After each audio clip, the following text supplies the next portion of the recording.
For this video, di-discuss natin yung density, specific weight, and specific gravity. So, dugtong to nung video upload natin on fluid properties. No? So, specific na property to na related sa mass and volume or weight ng isang fluid. So, ang learning objectives natin for this particular na lecture is first, define natin yung tatlong properties na to, yung density, specific weight, and then yung specific gravity. And then distinguish the three properties and ano yung mga units nila, no?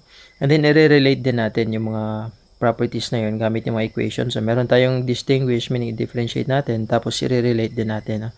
And then itong solve engineering problems involving these properties, magbibigay tayo ng mga sample problems. Or actually meron na tayong mga uploaded na sample problems on these properties. Pero para dito, ihiwalay na lang natin yung itong sample problems. So para may videos tayo na dedicated lang para dun sa mga sample problems. So yung next slide natin, of course, start tayo with density. So density is just mass per unit volume. So ito yung equation niya, no? Ito yung symbol, and then you have mass per unit volume. So for SI, yung unit natin is kilogram per cubic meter. So ito yung mass, and then you have the volume, which is expressed in cubic meter. So measures how much mass is contained in a given volume. So minsan pwede rin namang volume is in liters, or yung mass natin is gram. So pag medyo mas maliit yung quantity ng isang fluid, so minsan ginagamit natin yung gram per cm cube. So ganun, no? Pero ganun pa rin, no? Yung SI, ito yung units. Pag linear is cm or meter, and then pag mass, grams or kilograms. And then ito'y constant, no? Constant na value ng density of water. We have 1,000 kilograms per cubic meter. And then denser substances have more mass in the same volume. So mas mabigat sila kahit same lang yung volume. So ito yung density, no? Mass per unit volume. Next one is we have the specific weight, or minsan tinatawag natin ito na unit weight. Yan. Specific weight or unit weight, ito yung symbol niya, gamma. And then weight na yung gamit natin ngayon. So hindi na siya mass. So weight over volume, and then yung unit niya is Newton or kilonewton. Same pa rin yung unit ng volume, cubic meter. So parang ano lang, no? Density tapos na multiply ka ng acceleration due to gravity. Kasi yung weight is just equivalent to mass times g, and then density is just equivalent to mass over volume. So para maging weight yung mass, magmumultiply ka ngayon ng g.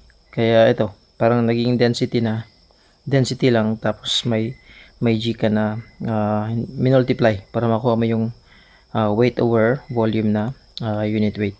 So it relates the weight of a fluid to its volume. Same kanina na definition, pero ngayon is weight na siya, no?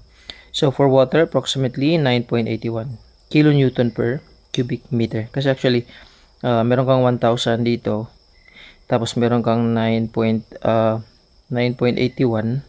So yun, magiging 981 kilonewton per cubic meter, no?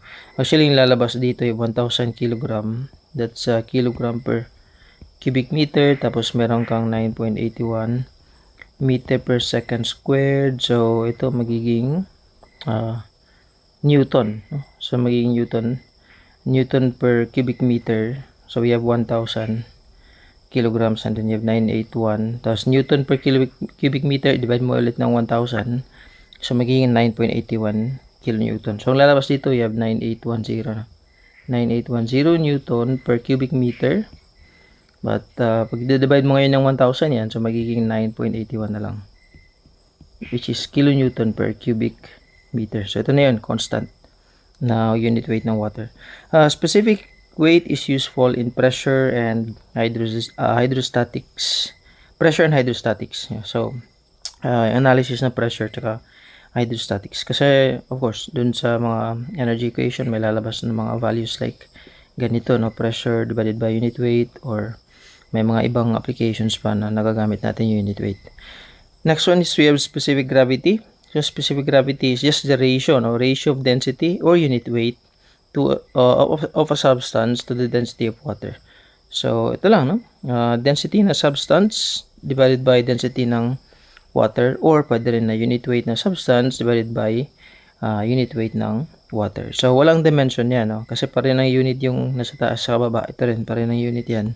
So walang unit sa specific gravity. It compares the substance to water. Water has a specific gravity of 1.0. Syempre, no? Kasi SG of water is just unit weight of water over unit weight of water, which is 1.0. So, pag greater than 1 yung specific gravity, ibig sabihin nun, yung substance na yon is heavier than water. So, hindi siya magpo-float sa water, no? But magsisink siya kasi mas mabigat siya kaysa sa tubig. So, kung oil, for example, oil, yung specific gravity ng oil is nasa mga 0.8 minsan or 0.85 kasi lighter siya, no? Lighter siya compared to water. Water is 1.0. Last slide para dito sa para dito sa topic na to, kasi yung next na topic natin is yung ibang properties naman. Pero yung density, unit weight, dito lang mag-end sa slide 6. So, relationship among the properties. So, these properties are related and used together to describe and predict fluid behavior. So, density is mass over volume. Ito yung unit niya, given kanina.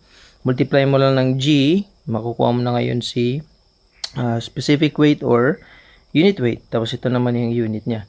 And then, si specific gravity naman, density lang, divided by density of water or unit weight of substance divided by unit weight of water, which is again wala siyang dimension, wala siyang unit. And then ito yung mga kailangan tandaan lang natin. Density of water is 1,000 kilograms per cubic meter. Unit weight niya is 9.81, and then specific gravity ng water is 1.0. So I think ito na yun, no, para sa introduction lang ng fluid property involving mass, weight, and volume. So again, thank you for watching and see you sa mga next mga video uploads natin. Thank you.